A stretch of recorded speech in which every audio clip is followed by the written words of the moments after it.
Because of the following special program, Wonder Woman and the Incredible Hulk will not be presented this evening.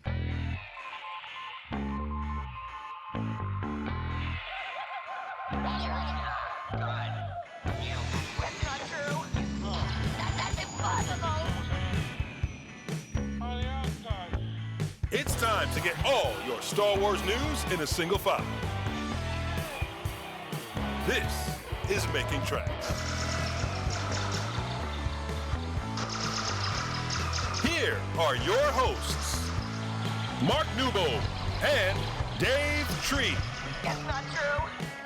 That's impossible. You're listening to Making Tracks. I'm your co-host, Mark Newbold, and joining me today, as always, you're my Windy City buddy. Introduce yourself. I'm Windy something, that's for sure. Hi everyone, it's Dave Tree from All the Cool Stuff. Yeah, this is the first post-Chicago celebration Making Tracks episode. It's all gone really quick, hasn't it? It felt like a lifetime when we were out there, but now it's a click of Thanos' fingers or snap of his fingers, and like 2-3 weeks have gone by that quick, and it's kind of like, wow, I don't think I've even fully unpacked yet. Celebration went really, really quickly, even though it was 5 days, and it was a long 5 days, but it was a fun 5 days. Caused all sorts of trouble as usual. I enjoyed Celebration, it was good, but like you say, we've been back, 3 weeks? That's ridiculous. Where's that gone? No idea at all. It's literally flown by, and everything just seems a bit of a blur, to be honest. Well, it never seems to stop for us, does it? Or Phantom Tracks as a team. I was at Star Wars Fan Fun Day with Carl and Claire. And Andy Litter was up there, so that was a nice busy weekend, and dinner with the stars the night before, and there seems to be stuff happening all over the place at the moment. But before we move into the episode proper, and we've got some stuff that we've had hanging around forever, so we want to get that out, and stuff fresh as a daisy from Star Wars Fan Fun Day, which we'll talk about in a little bit. I would be remiss if we didn't mention, obviously, the sad passing of Peter Mayhew. What are your thoughts on that, Dave? Firstly, when you heard the news, it seemed terribly shocking news to come through. We were all on a Skype call together when it all sort of broke. It was hugely unexpected. I mean, it's never a comforting thing when these things happen, and they are sadly coming more and more often than we'd like to admit. It was a great sadness, because I think particularly with Chewbacca as a character, it's not that he's just like a well-loved character. It's where you kind of have this new generation of Chewie as well in the new films, and Jonas taking that torchbearer. I mean, I remember saying in at Chicago for the episode 9 panel, Jonas literally said, I'd like to give a huge shout out to my mentor Peter Mayhew and things like that. So even though Peter had effectively retired by that point, he was still very much involved in it. It's a huge shame.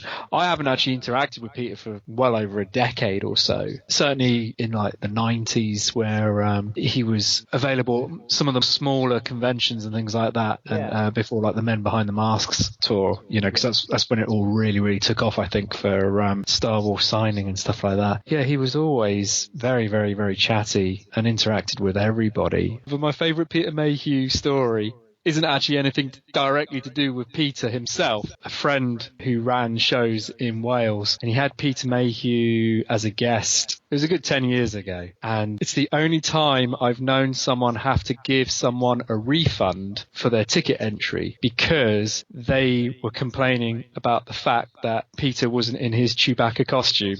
And the guy argued that because he advertised him as the character Chewbacca on the poster, that's not what was here. And Steve was like trying to explain to the guy, like, no, the pictures are there so you know who it is that we've got as a guest. And this guy was having none of it. He was really digging in his heels and saying, nope, I've been missold. I demand my money back. Literally, it was the funniest thing ever. I don't know if ever that got back to Peter as to what happened that day, but I know Steve was completely perplexed. Just literally like, I don't get it. What was this guy expecting exactly? That was genuinely, I was like in tears at the time because it was just so surreal. What about yourself? When did you first start interacting with Peter? I mean, what are your prevailing memories of Peter? It's similar. I think seeing him at smaller UK shows and memorabilias and places like that, here, there and everywhere. But my first real interaction with him was when I interviewed him for Lightsaber. He'd just got his citizenship, and I can't remember off the top of my head whether it was a day after or a week after, but it was no more than that. It was either, if you'd have spoke to me this time yesterday, I was swearing in myself as an American citizen sort of thing, naturalised American. Yeah. So we did this really cool interview, just put it on the site actually, the audio of it on the site, and it was a really good interview. I sent him some questions, so we kind of worked our way through the questions, and he thought some of them were quite funny. So that was neat, and then just over the years, because I've swapped email addresses obviously to do this interview, I think there was a few little bits and bobs for the insider here and there, and then never any great sit down and chat, but I think we did Essen, Celebration Europe 2 in Essen. We were sat on a table, Peter was a couple of seats down, so we sort of chit chatting there, and so it was always just sort of a couple of minutes hello, no great long conversation. But that being said, only a few months ago it was another email exchange to pull together an interview for the insider. Okay, so we're going to step back quite a few months now. We're going back to the end of last year, believe it or not. We're going back to MonCalCon, when we had as our guest Ross Sambridge. I was lucky enough to interview him on stage, chat about his time, not only as the body double of Snoke in The Last Jedi, but also as a Wookiee in Solo: A Star Wars Story. So this is the second part of the chat with Ross. Bit of me talking, questions from the crowd, general nonsense. Here's the audio. Last Jedi, you're the big tall guy on set. On Solo, you're one of a number of tall guys on set. Yeah. Did you get a bit of a sense of camaraderie with the other actors? It was like a brotherhood, and I've said that before, and I'll say it again. It was literally I gained 3 brothers on that set. We spent best part of 14 months all together. Wow. We spent not that much time on like 14 months on set, but from literally sort of being auditioned and then scanned and everything else, and going through like fitting rooms and things. So yeah, we did gain, and we stayed in touch. Yeah. And funny enough, Paul Davis, who is the drill rookie, he's also a director, and he did a film called The Body. And Daisy Ridley's boyfriend, Tom Bateman, that's it, Bateman, is in he's the main character in his film. So it's all kind of good. And then Daisy visited his set, and said, Paul said, I've been working with your mate Ross. So, so it's all kind of connected in a very small way. We got on very, very well indeed. In fact, we had playing cards, and if you know that famous picture of 4 dogs playing poker, we recreated that as bookies. So there is that photograph there somewhere. I want to see that. Any question? Here we go. Go on. Yeah. So Peter Mayhew mentioned a few times how physically demanding the role was. So how did you prepare to be the Wookiee? Well, through the audition sort of like stage, Paul Casey did the choreography for it, and he said that you have to try and pretend that you've just been abused, whipped, sort of like pushed your limit, and you have to sort of like try and get into that mode. I've worked in retail. I know what it's like. So I kind of went back to that. But one of the things that we had to do was push some crates around, some heavy crates. And so I was pushing it from one side to the other. And at one point I smacked my knee on the crate, and I was limping and I'm at agony. And he goes, "That's really good acting, well done." I think, that'll add to your performance. I was going, "It's lovely, my knee's bleeding, but yay." I had to really get into that sort of like mindset. But I was very lucky to actually work with Peter Mayhew 11 years ago on the 30th anniversary of Star Wars, like these Heroes and Villains, where I got to actually play Chewbacca whilst he was signing, and I was going around and his wife Angie was saying that you had like to hold the bowcaster correctly and do the voice like the raw. So I kind of like hopped back into that. So it's you have to sort of you do get like after how we would walk and how you just have to look at what Jonas and Ari Decker was moving, because Ari was the stunt Chewie, so it was just like. Other people would influence you, and you have to just use that as to show how we will walk. And then I was just watch some old footage of Empire and Return of the Jedi and see how we'd move and run around that way. So that's kind of how I prepared. Is there anything from the original movie that you look back now and think, how did Peter Mayhew How do you do that? Yeah, I do, because there wasn't any sort of like cooling systems.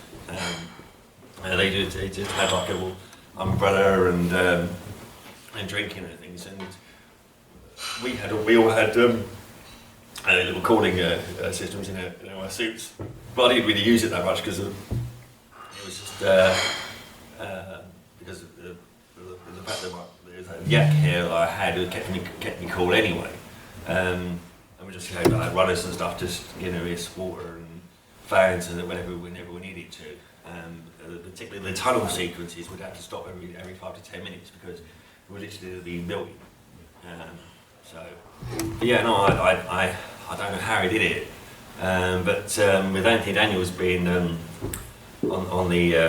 as TAC on Solo, we were saying like it's really hot in these suits, and then we realised that he was C-3PO in like Tunisia, so he's like this is nothing compared to what I was doing. So it's like, oh yeah, we'll just shut up and keep going then. You mentioned the cooling systems in the suits. How do they work? I believe what it is that they have it on rock and try, I believe, and they just have it like a pack on their harness, and so it's all underneath all the fur and things like that. And then so if the actor does need to have some air, they just literally press a button on the set and it starts working up a little fan inside there, and it sort of keeps them nice and cool and refreshed. And then I think water gets pumped into there as well, so it's all nice and fresh for them and stuff. I know, it's nothing like it was before, apparently. No. Any other questions? In terms of Snoke, how much did you know about the story, where it was going to go? In terms of it chopping?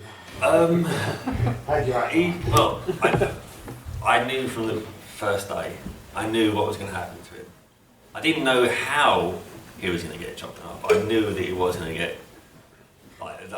We were shown images and things of how what's the word? The drawings and things like the pre-production drawings and storyboards and things, and so we knew what he was going to look like because no one actually knew what he was going to wear. All the gold costume was for the Jedi. You only see a hologram in Force Awakens. So I saw those illustrations and things, and then they said, "Oh, basically, this is how." Halfway through the film, something happened to him, but don't say what it is to anyone. So after we shot, I couldn't talk about Jedi for 18 months. So it was a killer. But no, as I say, I didn't know how he was going to get chopped in half and things like that. So it was a surprise, but we had to. I think the last day on set, it was literally when he catches the lightsaber and puts it to his side, and then you just saw I have to sort of be like this for about a couple of hours. I just sit like this while they just set up the shots and things, and then I was lucky enough to watch the rehearsal for the battle sequences and things. So that was nice, and that was it really. But then when I saw it on the screen, I see him get spliced in half. I felt it right there. I wouldn't feel too bad because the last guy that got chopped in half in a Star Wars film came back 20 years later, so you've got a job in 2038. I think you'll be alright. Who knows? Any other questions? Here we go. Can you actually do the Wookiee roar? I can do what they told us to do on the set, which is sort of like the. It might not sound like a thing now because of the adrenal sore throat, but it's like it's sort of a method. It's my madness, like a. That sort of thing. So more nasally in there. Sounds really bad. It sounds better than you probably think. Here we go, Mr. Booker. Do you collect the toys? Yeah, I do. Although, there are things I would like to get, which is, I'm hoping they're going to do some, maybe like the new Wookiees set, so that'll be the first thing I'd get my hands on. But yeah, I used to collect all the toys from like all the vintage toys and things. I just wish I kept them in packets because. You wait till tomorrow, you'll see, and you'll be like, no. Yeah. Would you go back and tell young you that you weren't allowed to play with your toys though? I should do my very best. But yeah, no, I did have a Boba Fett slave ship, and I had the box for it and everything. And I was trying to keep it pristine. And then your mum found it one day and thought, oh, he doesn't need this anymore, and got chucked. I was like, oh, if only. Find a really nice one tomorrow, send your mum a photo. Oh, she can't, I chucked her. So, no, she'll call me for that. No. So yeah, I did used to collect the toys. I have obviously got my own. I got my Pop and my Black Series and my Lego figure, and that's also quite incredible as well. Yeah. Even again, as in Andy's always like, oh, Andy Serkis was Snoke, but again, he never actually got to wear the costume on set. So therefore, try it on see him? myself as sorry. You didn't try it on him. Okay, try this on Andy. It was like. It was swamping, you know. Bless. Yeah, it was longer than I am, so it was like it went past me, slippery feet and everything. But were they comfy? They were. I mean, I said to Michael Castellan, who made the costume, I said, "You wouldn't be able to make me a couple of pairs of slippers, or a pair of slippers for me, would you?" He said, "Have you got to spare £3,000?" I was like, "No." Slippers. Yeah, it was made to measure gold slippers, isn't it? So I'd like to get another Darth Vader with an actual cloak on him this time, you know. But I don't know, it's like gold dust. So no, not tomorrow. Yeah. You'll be okay tomorrow. You'll be okay tomorrow. I'm looking forward to tomorrow then. So if you had the opportunity to do more another Star Wars project, what kind of character would you like to play? Because you played a Wookiee, like a hero kind of character. You played, the Supreme Leader. What other kind of role would you like to have a crack at? I've only done one film where you actually see my face, so it'd be nice maybe to do another film that actually get to see my face. I've always wanted to be a Wookiee, so I kind of like, who knows what basically watching his face, isn't it? Really cool. It's a good niche to be in, though, isn't it? Yes. I honestly thought, because I don't play basketball, I thought, well, what else is a 7-footer going to do? Maybe play crazy golf. Crazy golf. Great, yeah, but they wouldn't like it if I stand down in the middle. It's a joke that never gets funny. I don't mind doing fantasy work or sci-fi work, because being tall, it kind of like you can be aliens and monsters and creatures and things, and I don't want that at all. I really don't. It's if they never see my face again, then I can do Crime Watch and get away with it, sort of thing. Well, that's a good point. We obviously talk about that's a very good point. We're also talking about Star Wars, but are there any other franchises that would interest you? Any other films that you'd have any interest in being part of? I would like to be in Bond. Bond would be that'd be the one. Yeah, like if they did maybe like another Bond, tall Bond villain. Yeah. Who knows? Jaws, the son of Jaws. Jaws the Revenge. No, I don't want to do that. No, crap. Yeah. But that would be the thing. Bond. There is a film coming out next year that I guess I can tell everybody now the trailer's out for it, but Artemis Fowl. Oh, nice. Yeah. Brilliant. So watch out for that. Yeah. And the closest I've got to do it is I've got a bit of screen time with Judi Dench. So I guess that's M in Bond. So, yeah. So, but hey, if they say we like you for Bond, then I'm there. Yeah. So that's what I would like to do. Well, hopefully you're not done with Star Wars, and there's other things on the horizon. But if you were, and you've done what all you'll ever do, what would be the one memory that you would take away? If you had like one little snapshot moment, what would it be? Apart from today, obviously. Oh no, this is the best. This is the best. It's all come to this.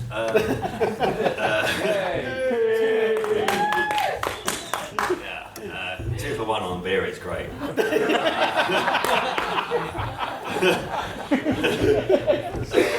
definitely the price I was looking for. I guess meeting Mark Hamill was like one of those things that was sticking in mind. Being directed by Ron Howard, but then just literally realising a dream. I think that's what it is. I know it might be a bit cliche, but for me, like, always thinking to myself that I was meant to be a Wookiee. Even when I was a young 10-year-old at like 5 or 10, And it's true.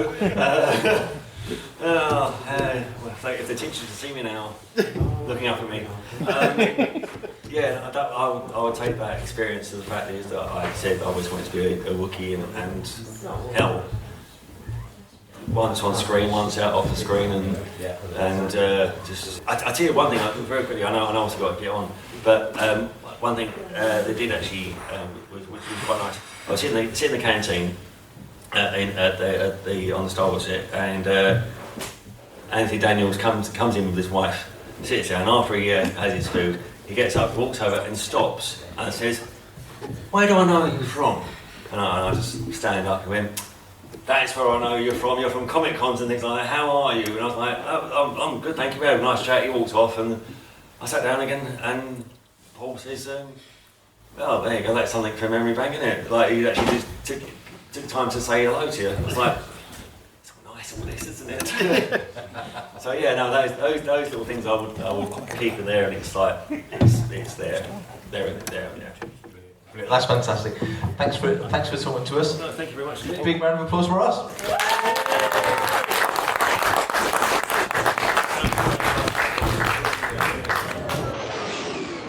3 new Star Wars films have been announced, dates for 2022, 24 and 26, all in December, which feels like Star Wars' month now, especially now Infinity War and now Endgame. I mean, Endgame's just going, I think only Avatar's ahead of it now. It's probably going to pass it within the next couple of weeks as the biggest movie ever, probably make $3 billion by the time it's done. So leave May to Marvel and the Avengers films, April and May, leave them alone. Star Wars belongs now, I guess, in December because it worked so well for all the films other than poor old Solo. It's got a bit of a battering. My question to you, David, what do you think those 3 movies are going to be? Do you think they're going to be the Benioff and Weiss trilogy? Do you think it's the Rian Johnson trilogy? Is it 3 standalone Star Wars stories? Lobot, Max Rebo, and Zuvio.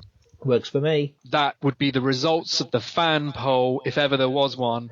But they're too afraid to do that, so they kind of like misdirect and then bring in Rian and the Game of Thrones guys in. Where they've talked about all of these things, they haven't actually confirmed what these ones relate to, or even if, I mean, Rian said he's still working on it. Been working on it for a while. So my guess would be something along those lines. I mean, how do you feel about the fact that, I mean, one of the things that everybody's kind of like come back with is like, oh my word, you know, it's like 3 years into another stuff. It's like, no, it's not. You've got like tons of TV content coming in between then. How do you feel about this change of pace? Do you feel that this is allowing things to be more carefully orchestrated, or do you think it's not enough after we've kind of got accustomed to like the pace that we've been going at? If there was no Star Wars stories and if there was no TV and even if there was no animation, I'd be happy if it was every 3 years, because I think Star Wars is main event. Circus is coming to town movie making, and when Star Wars lands, it's on the news, it's on telly and radio and everywhere. You start seeing it in the shops months ahead. It's a big event. It's a cultural impact event, and I think if you release too much Star Wars too quickly, unless the quality is supremely high, which only raises the benchmark for everything else that comes after it, which is what you always want, of course. I think it just makes it really, really difficult. That being said, these films coming out, if TV links in with the films and there's some synergy, which I can't imagine there won't be, and more animation, it is a different era. It's not the same as it used to be. Everything has changed. I'm excited. As long as the quality of content stays high and people are invested, I think it's good that they're not tipped their hand quite yet to saying what they're going to do. I'm not entirely sure. I'm sure they know what they want to do, but maybe not exactly when they want to do it. And it wouldn't surprise me one iota if more announcements were made either at D23 or San Diego Comic-Con. Nothing would surprise me there.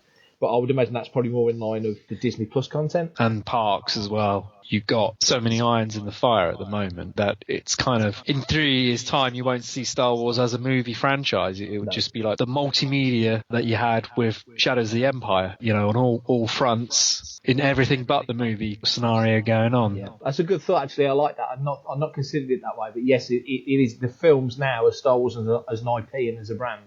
The films and TV are just part of it. One thing I do miss is back in the day when you had a film every 3 years, it gave the licensees time to roll out a proper program of toy releases and all that stuff. So I think it's too condensed and too squashed. Yeah, my main gripe with all of this is you're not exploring the weird and wonderful that's gone into it, especially over the last sort of couple of years. It's like, right, we need a Finn, we need a Rey, we need a Poe, we need a Rose, we need a Han, we need a Kira, we need a Tobias Beckett, and then that's it. All of this kind of insane stuff that has been designed up for like creatures and backdrops and things like that. Insects on the left doesn't get an action figure anymore. It's just not even looked at because we just need to cater for this, and before you know it, you're then moving on to the next film release, so you never actually get to have a look at that. And I remember pretty much every single member of the Cantina had some kind of backstory and action figure and comic book and this whole lore behind them, and pretty much everyone in Jabba's palace did as well. I couldn't actually really name you any of the characters in Maz Kanata, apart from Quiggy or whatever his name is,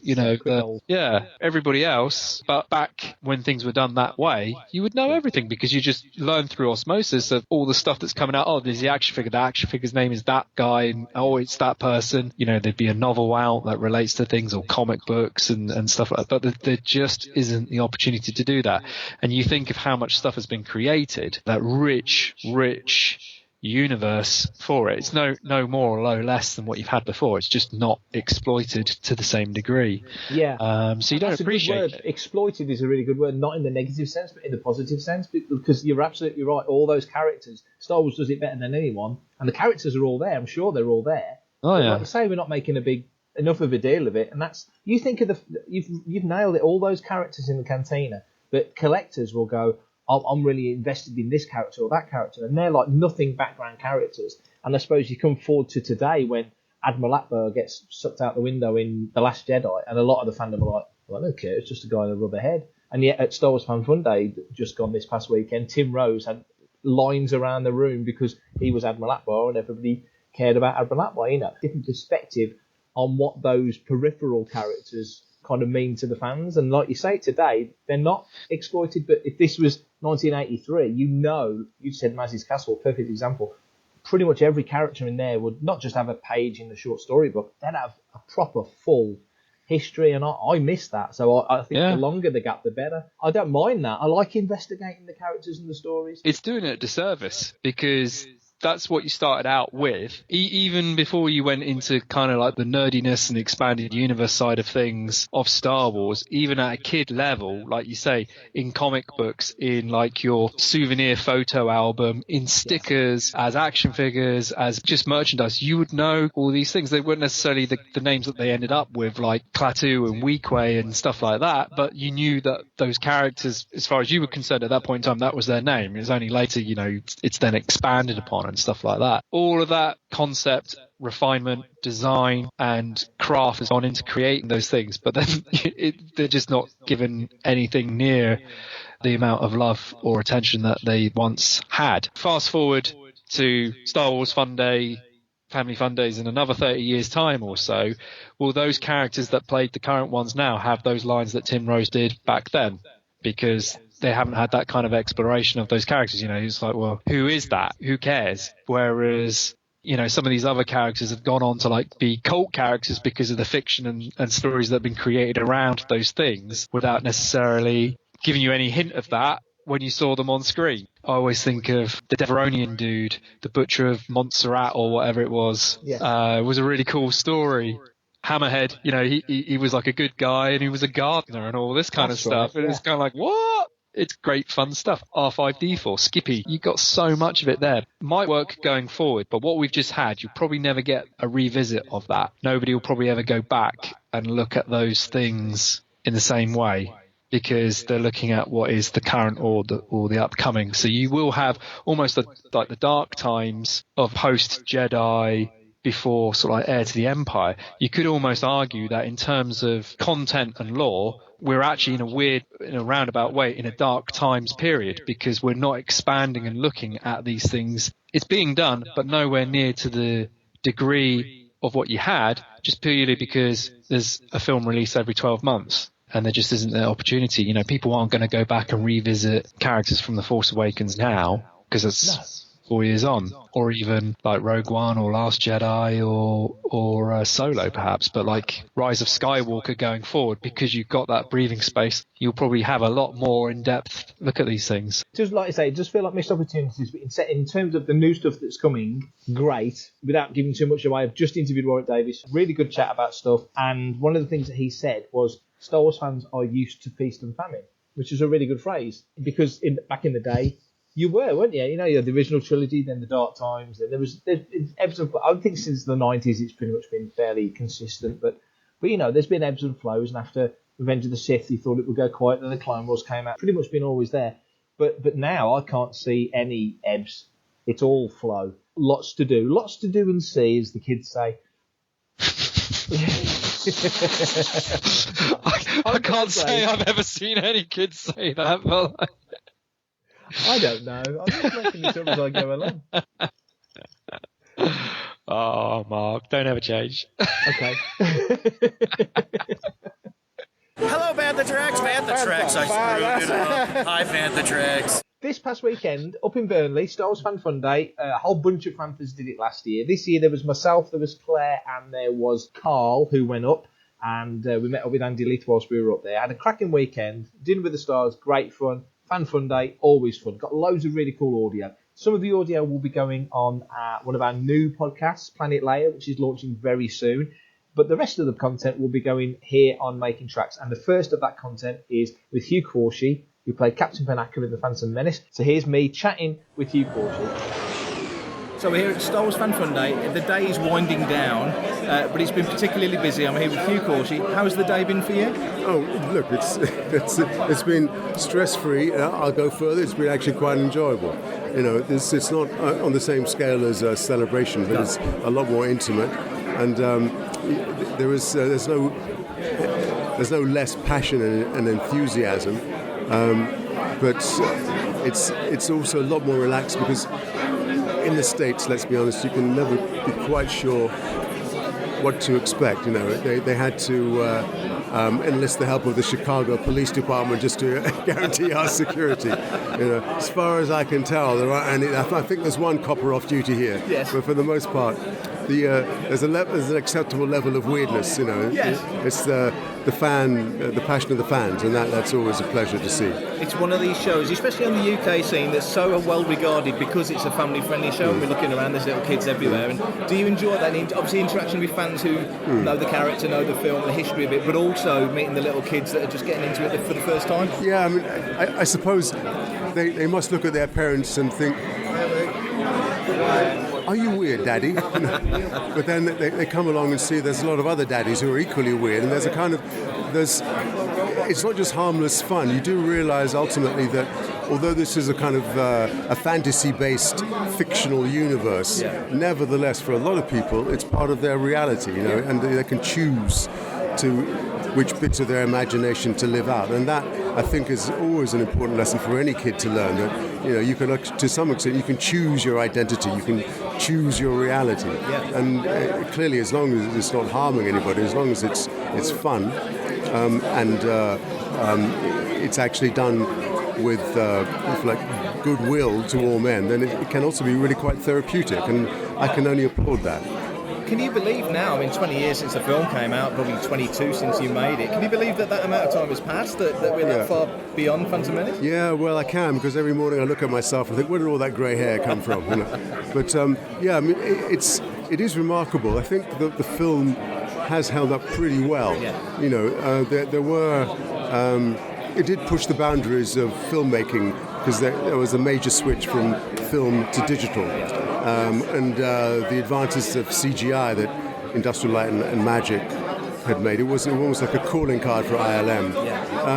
I think initially there may have been a certain amount of cynicism about it, because there were so many action figures for kids to collect, and the merchandise was quite profitable. Let's face it.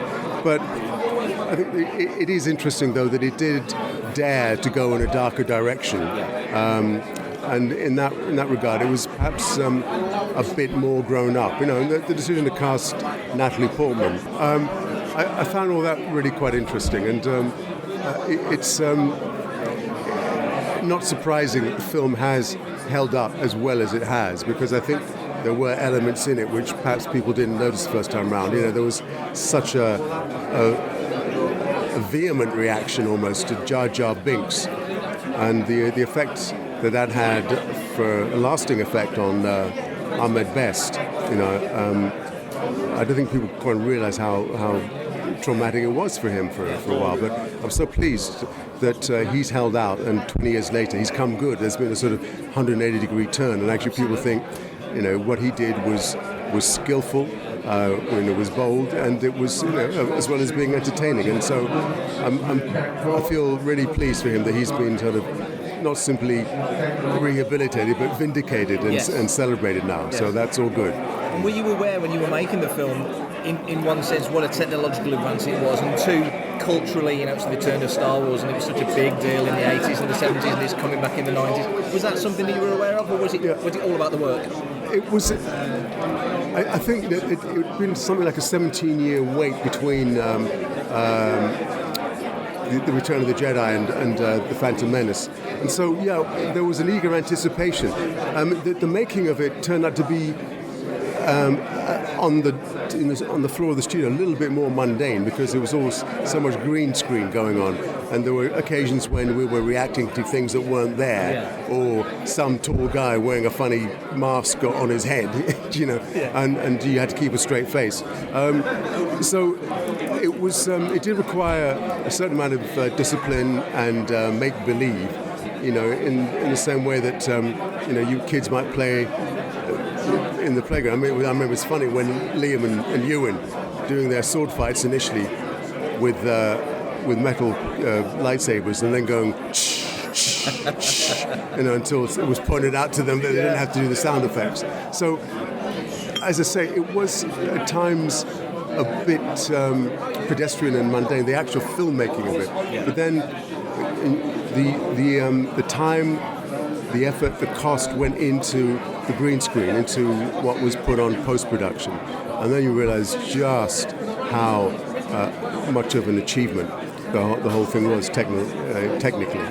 And indeed that's what I said to George Lucas. And when you saw it for the first time, when did you see it for the first? Was it the premiere? Or? I saw a screening, I think. Was it in London, or I certainly went to a screening in Los Angeles. Yes, I saw it. I think twice before I saw the premiere in London, and there was always something that you hadn't noticed before, and there were times when you're wondering, wait, was that real or was that CGI? Yesterday I switched on the TV when I got into the hotel here, and there was some low-budget, low-brow version of the Seventh Voyage of Sinbad, those terrible, early Ray Harryhausen models that had a Cyclops who'd picked up some poor old member of Sinbad's crew and was slowly spit roasting. It was knowing what we're now capable of. It was comical. It was ludicrous and absurd. Whereas you never really feel that with a Star Wars film. The impossible seems totally believable. And in that regard, I think Lucasfilm and ILM have done us a great service. And you're pleased now, 20 years on, the film's getting its due. You mentioned Ahmed, things have come good and come full circle for him in a positive way. And the film now is much more, or far more fairly regarded than perhaps it was in previous years. Yeah, I think so. I don't think it's going to be. It's not going to be celebrated in the same way or revered in the same way, perhaps, as say The Empire Strikes Back has been. But there were elements in the film which were, I think, which went unnoticed, which perhaps went unappreciated at the time, which are now being appreciated. And I think in that regard, it is the sound and the vision in particular, and some of the themes running through it. the diversity of the imperial of the Senate. You know, it was very much like a sort of almost like it was almost prescient, you know, given what's happening at the UN these days, and the threat to the continued existence or the effectiveness of the United Nations is coming from the evil empire, you know, which I'd better not name, you know. But you know, and so you do think. Did George Lucas anticipate the arrival of President Trump? He always seemed to be tapping into something, didn't he? You know, it's extraordinary, just what is happening in the real world, and in a way, whether that's somehow echoing what happened fictionally 20 years ago. You know, in the same way that when President Reagan was talking about the Star Wars space protection against nuclear missiles, you know, that people have picked up themes and ideas from the Star Wars film, which you don't really realise until it happens, you know, a couple of decades later. Yeah, and you figure how deeply Star Wars is ingrained into the zeitgeist as well. It's part of the conversation, isn't it? Now, I know that there is still some, perhaps, understandably, some resistance to the idea of the Americanization of our imagination. You know, I went to an event in France once where a lot of people dressed up as famous Star Wars characters, but the French, being French, they came dressed up as Napoleon and as Marie Antoinette, you know? And it was a way of saying, you know, the hell with you, you know. Just because it's Star Wars, it doesn't mean we can't continue to be French, you know. So in that regard, I think you know, the Star Wars universe has, to some extent, you know, diversified and internationalized. You know, with Donnie Yen, with absolutely, you know, and there were a lot more people of African origin, of Asian origin, in the new trilogy, in the second trilogy, and the continuing films since then. So I think it is as if Star Wars recognises that it does have a moral responsibility to the universe. Absolutely, and it makes all the sense in the world. It's an eclectic, diverse galaxy. It's supposed to be like that anyway, isn't it? So exactly. It's good that it's happening. Anyway, all right. And thank you so much for your time. All right, not my pleasure. Thank you. So we're at the end of another epic episode of Making Tracks. I'd like to thank my co-host, Miguel Sanchez. Miguel, where can people find you? You'll never find Miguel Sanchez. Miguel Sanchez is a ghost. You will be able to find me at All the Cool Stuff in Fordingbridge, or you can find us on Facebook at All the Cool Stuff. Also on the Fantha Tracks YouTube channel, Fantha Tracks TV, which is bolting out amazing content thanks to the skilled hands of Martin Keeler. But if I was to try and find someone to recruit to the Miguel Sanchez army of ghosts, Mark, where would I look to recruit? Where am I going with this? I got no idea. So where would I find you? You would find me. You'd find me on Twitter at prefect_timing, and often on the website. In fact, always on the website, and noodling around doing stuff at Star Wars Insider and Star Trek magazine and places like that. So just doing general tit-tattery here, there and everywhere. And if you want to find Fantha Tracks Radio, that's a home of podcasts on Fantha Tracks. You can give us an email, radio@fanthatracks.com, or you can speak to us on Twitter, Facebook, Instagram, Pinterest or Tumblr, all at Fantha Tracks. You can find us on Apple Podcasts, Google Podcasts, Stitcher, Android, Spotify, SoundCloud, TuneIn, iHeartRadio and Spreaker, and we're on smart speakers like Amazon Alexa. Now, somebody from Lucasfilm, I will not say their name, but somebody from Lucasfilm actually asked his Alexa to say, give me Star Wars news, and Fantha Tracks came on, which I thought was wonderful. I'm not going to name the person, but I just thought that was fantastic. You can also find us on Apple HomePod, Google Home, and on Sonos. You can get us in your car with Apple CarPlay and Android Auto. You can get us on gaming consoles and on your television. And of course, as you've just said, you can find us on Fantha Tracks TV, or the Fantha Tracks app. Apps are out now for Google, and so in the Google Play, and also for iPhones and all that weird iPhone-y stuff without the back button. So that's us, I think, for this episode. Thank you, Dave, as always, and we're going to get together next week and do another one really quick, so we haven't done one for ages, have we? No, that'd be excellent. I did all that on one breath, and I didn't read any of it. It was all remembered. Brilliant. Yeah. And Banthas fly. See you next week, Dave. See you later.